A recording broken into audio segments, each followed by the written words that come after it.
How to fix Facebook Messenger can't open messages. Hello guys, so first thing, open the settings on your phone and then go to the apps manager.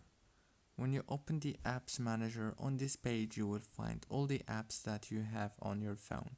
So what you want to do is wait a few seconds and then scroll all the way down until you find the messenger and click on it like this. Click on force stop, and after that click on the data usage and make sure that every single option right here in the network access is enabled, and then go to the settings on your phone, go to the wireless and networks, enable the airplane mode and disable it. That's it, very easy and simple. Don't forget to like and subscribe.